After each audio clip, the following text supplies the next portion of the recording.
Happy rescheduling day. It is a great day to be alive in Texas and America, Liz. Yes, it is. I'm so excited to be recording this podcast on the day after finally the White House approved the recommendation to reschedule cannabis from Schedule 1, most dangerous drug, to Schedule 3 in the same family as Tylenol and testosterone, baby. Thanks.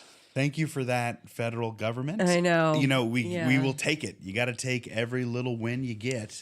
Yeah. And although it's definitely, with still a lot of work to do to get it where we want it, we are heading in the right direction. So many things about this suggest the winds of change are upon us. Definitely. Everybody's excited, because this is an election year. Big things typically tend to happen. And with cannabis, I think it's the easiest way to make a big impact if you're a president right now, to do something really big. Yeah. Do something crazy. Right. Well, that's I'm sure. a softball chant, one of my favorite softball chants. But what is it again? What is it? Do something crazy. Dun-na. Oh, freshman. Yeah. Do something crazy. Yeah. Do something crazy. Softball. I miss softball. But anyway, we're cheering on the White House to do something crazy, do something big, and decriminalize cannabis, federally deschedule cannabis. But a lot of folks are saying this is the first step. And it is the first step. You have to reschedule, and then you can deschedule. Let's go. You got to reschedule Come on. deschedule. That's right. Come to mama. And what I mean when I say come to mama, I mean this plant. It should not be scheduled whatsoever. This is a plant that grows out of the ground. This one in particular was grown in living soil in Texas. And I want you to smell it because we're going to smoke it. That's what you call freedom right there. Oh, man. Smells like sweet tea. It smells like a lavender sweet tea. Wow. Tell me I'm wrong. What? I thought you were talking about Tanis. Ooh. It smells like sweet tea. Smells You ever like been close sweet to old Tanis? tea's armpit. That's what he stank like. His left armpit. It's My God, it's so good. Yeah, it's like sweet and lemony, and it's sweet tea. Like an Arnie Palm, right? Sipping on an Arnie Palmy. Yeah, it's a beautiful bud structure. It's heavy. It is Texas THCA, guys. And it's something special. Something to behold.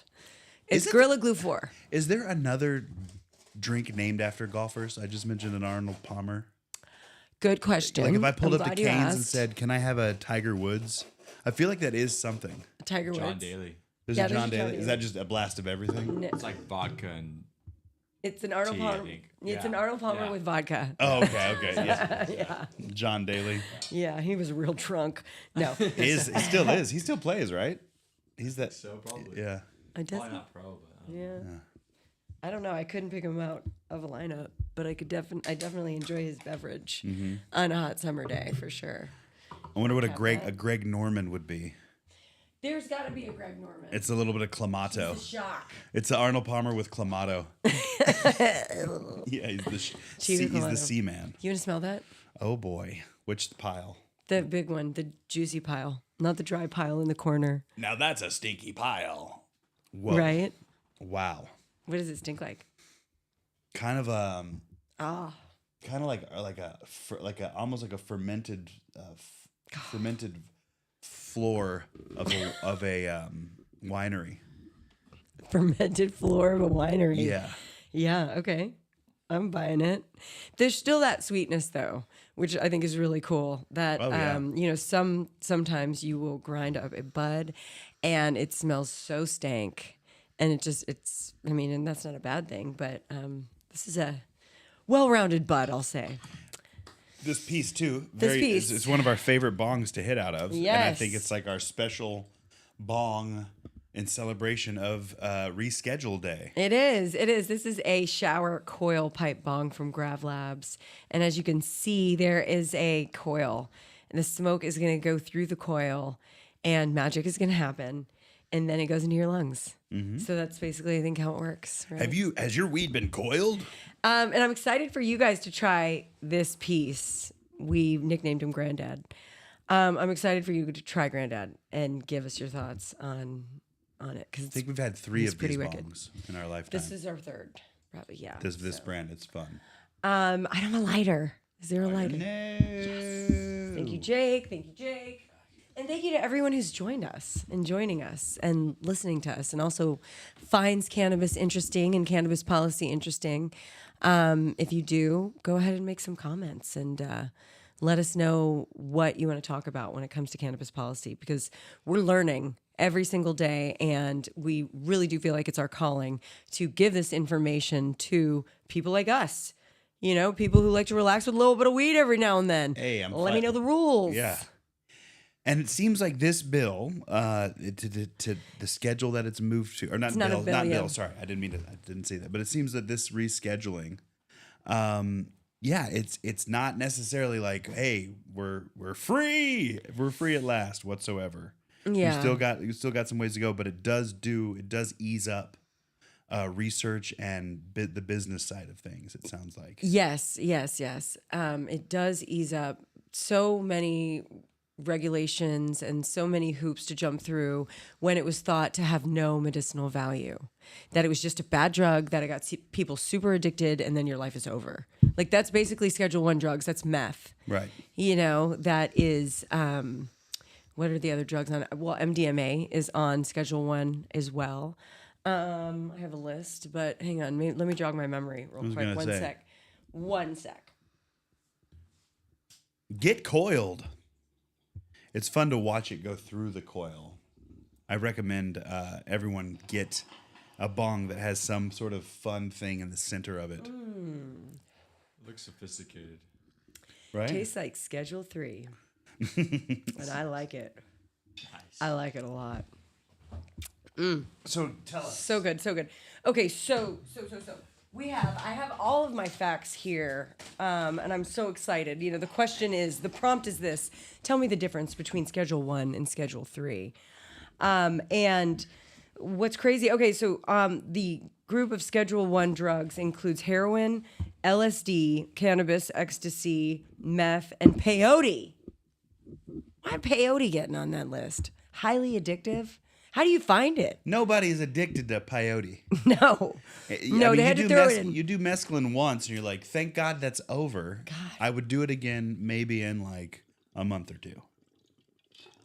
Right? Right. Is that what it is? Is peyote mescaline? It's my 7th day straight of just fucking ripping some mescaline. Let's fucking go.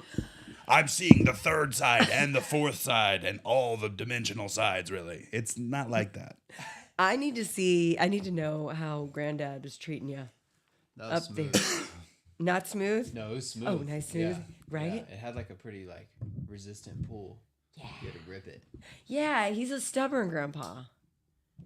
Stubborn but steadfast. Well, yeah. He doesn't knock over easy. That sucking it through that coil, it really cools it down, and it does. It It's a long workout. causes you to do respiratory acrobatics. Yeah, it is. It's a long workout. You're like, is it going to be worth it? All of this air that I'm using, and it turns out, yes, it is worth it. And then it's pakaya. So that's good. I guess I'll cash it out because Yeah, why not? Because it's Schedule 3, and that's the way it goes. But yeah, so cannabis was in that camp, but now cannabis is free, with the likes of 90 milligrams of codeine per dosage unit. So that's basically Tylenol with codeine, ketamine, anabolic steroids, and testosterone. So we're down there with Mr. Universe. Thank goodness. I mean, we could get new bods and get high. Yeah, so can they incarcerate you now? Like federally, or what does Schedule 3 mean? So that's a great question. With respect to our criminal justice system, not much. Not much. That's not where the attention is paid. With each jurisdiction, they decide how they are going to treat you if you're caught with a Schedule 3 substance. You know, it's definitely a different ballgame, though. You know, the cop who pulled you over last week with a joint that was a Schedule 1 substance is definitely thinking about it differently now that it's a Schedule 3 substance. Mm-hmm. And the judge, too. Thank you. Yes, and the judge, too. And So yeah, I think that's a very important piece of important piece of why this is so important, so significant, is that it makes cannabis look better. We have fully acknowledged that cannabis is a medicine, at least, on the federal level. So Yeah, and if you really think about it, down at that local jurisdiction level, we have no idea what effect could come from this. Right. I do have a feeling that there are a lot of, even in our town, there are some judges we know who are like, I don't give a fuck about making some judgment against someone caught with an ounce of weed. I am Yes. not trying to clog up my court system with that. And I can only imagine that this now gives them complete and total onus to bonus that onus. but to simply just say, cool. To tell our local DAs and to tell our local law enforcement at the judgment level, like, not trying to rule on that shit. We should have pretty relaxed here. Should just be a fine, or it should be something simple. yeah. But I think that we'll see a just local level change. Yeah, at the very least, what it does is it causes people to rethink their position, and that's super, super important.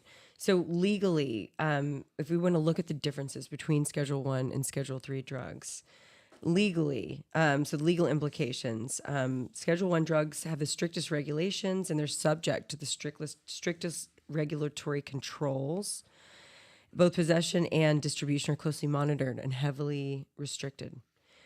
For Schedule 1 drugs, there are criminal penalties for manufacturing, distributing, or possessing a Schedule 1 drug. And the penalties are the most severe. For these drugs, convictions can result in high fines and long prison sentences, depending on the amount of the drug and the nature of the offense. We know that Kevin Allen is serving life in prison in Louisiana for less than an ounce of cannabis right now. Well, not less than an ounce, less than $20 worth street value. I mean, this is real. These things are happening because it's a Schedule 1 drug. Should prisoners now be set free? Yes, I think so. I think we absolutely need to put even more pressure on our government at a local level to set these nonviolent cannabis prisoners free. So Yes, I think that the move there too is just to look at the executive level of every state and just ask every governor, like, dude, you need to rule on this for your state. Yeah, you need to rule on this for your state. And what you can do on your level and in your just local jurisdiction is find out if there are and who is in prison for cannabis, for nonviolent offenses, for possession or distribution. That's the first thing you do is find out actually like who is in there, because there's estimated 40,000 nonviolent cannabis prisoners, but we don't really know what those numbers are, and that's a fact. That was by last accounting.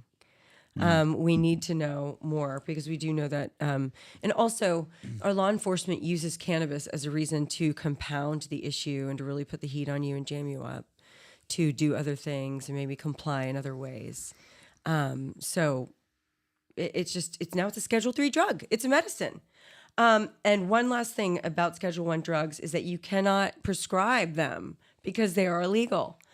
And how many states have been prescribing cannabis for how many years? Mm-hmm.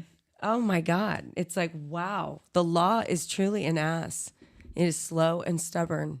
Yeah. I mean, it's just what we're dealing with here. I think that I just quoted my father, and I don't give a fuck. Yeah. I am like, yes, this is horrible. Like, what are we doing? What are we doing?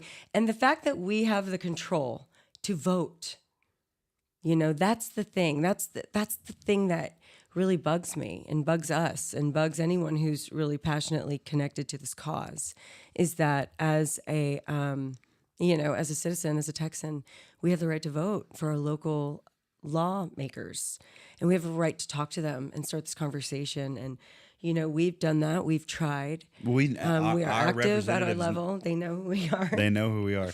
But it gives us love now. you, Donna. Come on, you're a doctor, and now this is a Schedule 3 drug, so you can prescribe it. And Donna Campbell, I want to invite you with open arms to have a conversation. Texas woman to Texas woman. She is our state senator, and she is just lovely and elegant and a doctor. And now she has reason to get behind cannabis. And I'm very excited about having that conversation with her offline. I would say use this. Everyone can use this new change to their benefit in terms of getting in touch with your policymakers if you haven't already, or reintroduce yourself. Like, hey, you've heard from us before. Look at what's happened at the federal level. Like, can we talk? Ask them to have like a 15-minute call and just say, I want to talk to you about like what this means and what we should push our district to do. Yeah. And impact change that way. Like things are rumbling at the top. It makes people at the state level certainly see it, and therefore, you can promote a different way of thinking about it now. Yes. Oh my God. That part right there. Okay. This is a perfect reason for you to get back in touch with your lawmakers. It's like a sales cycle. You're trying to sell somebody something. Now you have a relevant reason to dip back in there and knock on the door and say, hey, guess what? We had a big win. We as human beings had a big win. Yeah. It's for if you don't agree with it, if you do agree with it, it's all the same. We're all humans. We all have an endocannabinoid system. Right. We all very much need this plant in some way, shape, or form. And, this is just a cool, big step in that right direction. It's awesome. I think. I do think that, with it comes continued, like, great. This is a great step in the right direction. We're clearly seeing it as a less harmless thing or a less harmful thing. We need to get prisoners out of jail. Yes. Like now more than ever, we look really foolish having them in prison. That is just, it's so true. We look really just barbaric. Barbaric. Thank you. Something wrong with us to have them in. But to talk about what the legal implications are for Schedule 3 drugs, because I'm interested, right? We were both like, wait a minute. And Jake what asked, if what does they, this what mean? if, what if they catch us with our anabolic steroids? Okay. We're fucked. Quick, shoot it all up your head. You can just go down the street and get juiced up, like at those synergy places. So right. It's like, why can't you just go get blazed in a smoke shop? Bruh. You heard it here first, okay? Jake Stick Fez a needle for of president. testosterone in me butt and give me a joint. All right, but here's the thing. Okay, legal implications for Schedule 3 drugs. While still controlled, Schedule 3 drugs face less stringent regulations compared to Schedule 1 or 2 drugs. They are considered to have lower potential for abuse and dependence. Cocaine is a Schedule 2 drug. Not 1, but 2, because it's not that addictive. They're saying cocaine is not as addictive as marijuana. They were saying that before. Yeah, that's the classification. Yeah. Come on, man.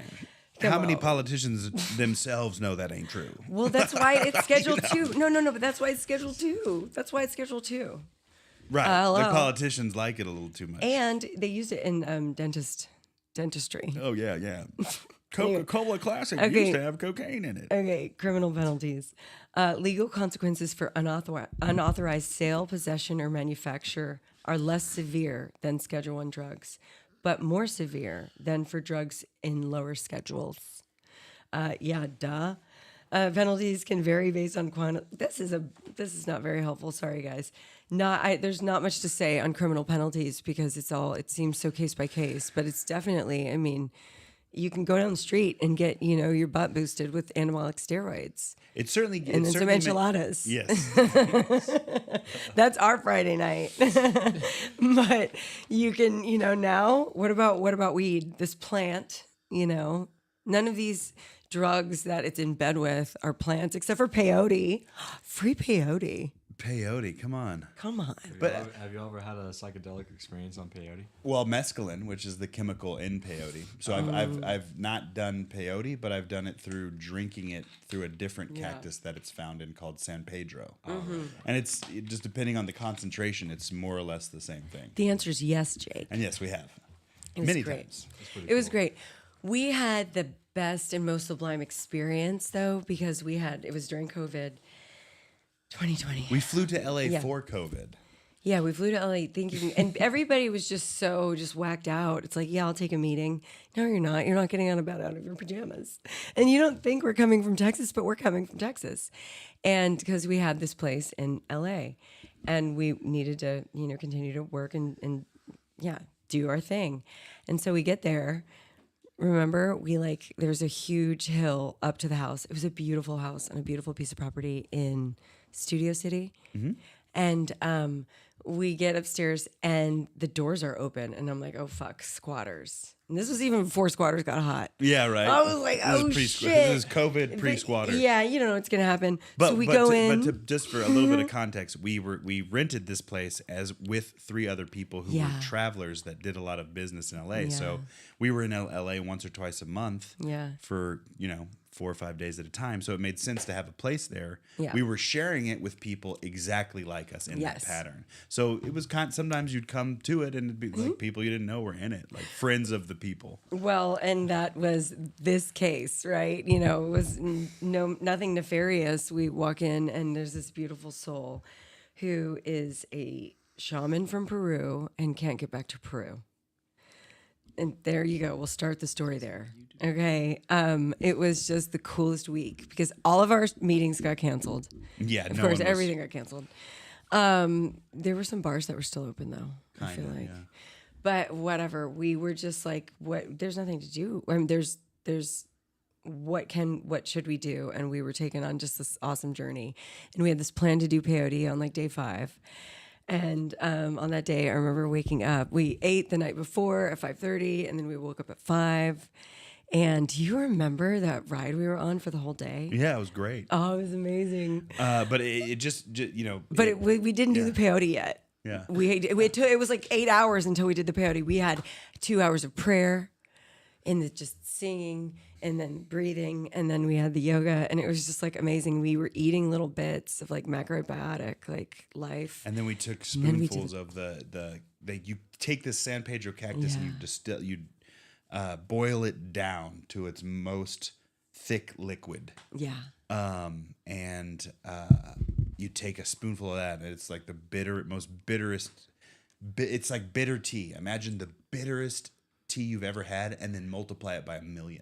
Yeah. It's like kind of that inexplainable. It like dries in your mouth almost. It's so bitter. It feels like, or it parches your mouth so quickly. And then the experience is like epic. And it's like, and it's like you feel free and you feel euphoric and happy, and there's no real negative. You don't get introspective in a way that like the hallucinations don't make you feel like I'm fucking losing it, man. No, it's not like it's very nice, very awesome, giggly, peaceful. You certainly the world vibrates, the colors, auras of people. You see the wind, the colors of the wind. We went on a long hike, and there was a falcon like circling this valley that we were above, and I swear the falcon was leaving like a jet stream of blue like energy behind it as it circled the sky. It was amazing. We must have hiked 20 miles that day. It was great. We walked so far. We were on a journey. It was so great. I loved it. I think it's probably more like 10. Just realistically. Yeah, I'm bad with. I'll just keep walking. We went 50 miles. I don't know. I ran a marathon and 1,000,000 miles. No. Yeah, once around the track. No, I will just do. I'll keep walking, and it was amazing. Oh, what an amazing! And if so you guys do peyote. It's a Schedule 1 substance. Okay, we got a free peyote. That story I just told you, highly addictive. Actually, I would like to do it again. So but not I would really addictive. like to do it again. You do it like once every blue moon. Yeah. Right? Yeah. You wouldn't want to. You wouldn't do want it. to. Right. Yeah.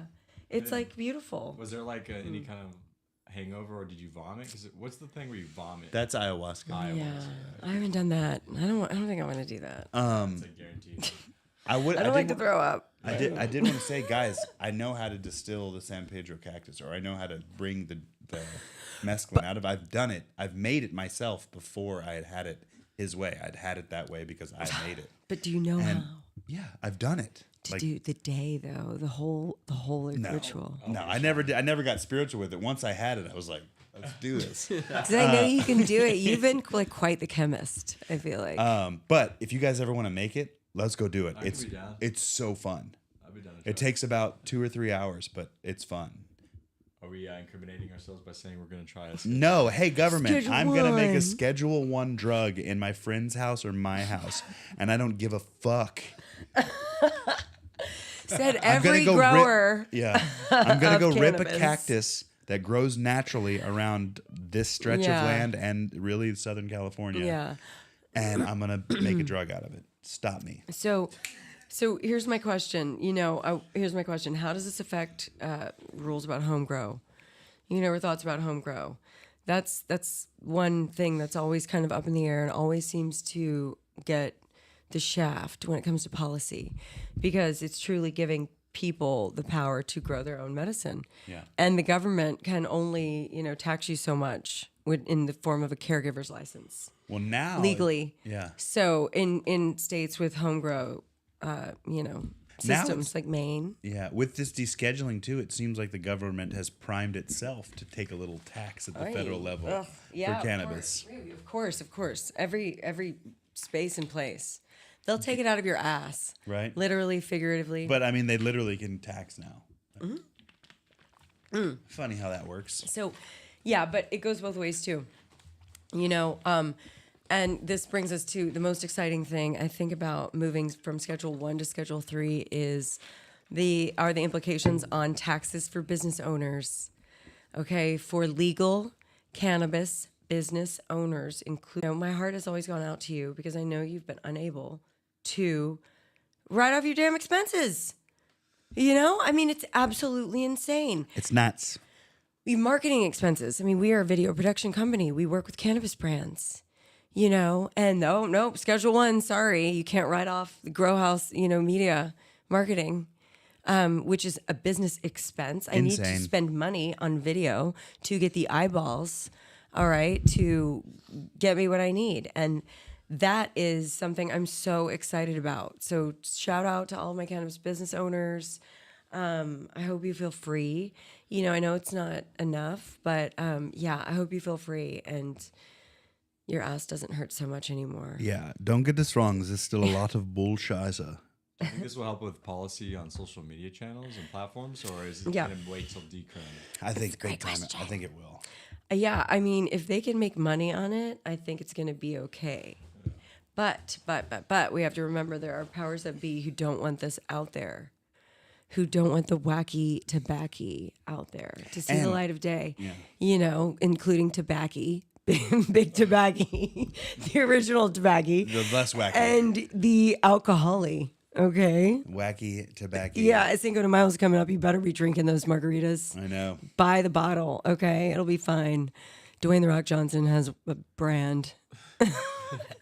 Drink the ethanol alcohol. Save yourselves. But yeah, that's really, I think, who is, we've got a lot of factors and pressures at play against the industry and against the plant and against the people. Essentially, because if you're against the plant, you're against the people, vice versa. And, we just have to keep on fighting. It's not legal in Texas. We still have our hemp rules. We still have our bullshit fight that we have to, we got to go. We got to mount up, Terminators, regulators. Terminators, mount up.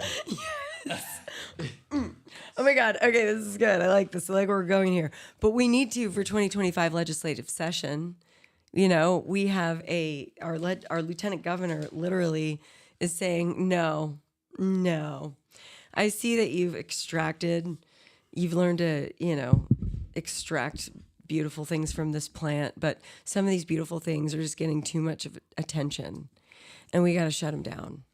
And that's what he's doing. He's waging war on Delta 8 and Delta 9 and really all cannabinoids. Because if you can wage war on one, why wouldn't you just wage war on all of them and control all of them and tax all of them? If they knew what they were working with, I think they'd be much smarter. We learned today in our conversation with Julie Oliver that the number one import in Texas is cannabis from Mexico. You want to fight the cartel? Legalize. We have the numbers. We have the numbers from our beautiful, beautiful Border Patrol who does their best to just keep us safe, and my hearts go out to Border Patrol and their families. And, Yeah, we need to like legalize in Texas. What are we doing? What the hell are we doing? Texans are literally buying cartel weed. I'm sure we've bought cartel weed. You know, I know what we smoke, but sometimes I've smoked stuff that's been questionable. And I have to think it's cartel weed. Cartel Just gonna weed say. is, it's still a thing, and it's crazy that, Yeah. like we don't just do. I know that Texas at the political levels is doing everything it can on border security. Yeah. It's like, dude, come on. Like, I wish we could just talk to Dan Patrick about this very thing. Yes. Yes. When yes, I yes. say that if you legalize, you're fighting the cartels at the very border that we're trying to protect right now, that's so delicate. Yeah. You could strengthen your effort there by legalizing. What do you say to that? Yeah. Well, you know, Come I'm on. not even from Texas. Dan. Oh. He's not from Texas? No. He's from Connecticut. Baltimore. Baltimore. Ball sack. They ran him out of Baltimore on a rail. Dan Patrick, I mean, I want you to do some research. We're going to do the damning We're all human. documentary We're about all Dan human. Patrick. We're all human, and he's a human, and we're human, and we deserve to have this conversation. You know, my question to him was, what will it take for you to support cannabis patients, support vets, support Texans with cannabis taxes that are going out to other states? We should know. We pay the taxes at the other states that we buy our weed in. You know, it's like, come on. It's gotta stop. He's gotta be reasonable here. And what's cool about Texans is that we are proactive. We have suggested compliance and regulation for our lawmakers to consider, you know, to legalize this plant, but do so, you know, with a, you know, medical program or an adult use program that is controlled by the state, you know, or that's, you know, regulated by the state. Doesn't have to be a bad thing, you know. So we have policy suggestions, and we're going to learn more about that at the Texas Cannabis Policy Conference in September. So stay tuned for that. But yeah, that's Schedule 3. We're Schedule 3 because we want to be, okay? Don't fuck with me. I'm Schedule 3. Okay, I think You'd be schedule free. Schedule free. Schedule. We're Schedule 3 until we're Schedule free. I love this. Oh, these are so good. These are so good. And now let's go do some San Peyote. Yes, some San Peyote. And yeah, so very cool. Well, I'm super stoked for everything that's coming up. If you have any questions or comments, obviously make them. Put them down there at the comments. Thank you for subscribing and all the things, right? It's all about sharing information. And so thanks for letting us do that. Yes, use it. Use this new break in this chink in the armor to be inspired. Contact your local representatives. Start the conversation, and continue to smoke weed. Yes. Because that's the biggest thing you can do to protest is grow it, smoke it, share it at a dinner party. Hey, you know what? I'm not going to break out that bottle of peach schnapps as an aperitif or a digestif. You know what we're going to do? We're going to pass a joint. Bring out Granddad. We're going to That's load what up you're old gonna do. Granddad and take a little spiral rocket ride. Shoo-wee! Anyway, do it. Rip on. Terminators. Mount up. Bye. We're out.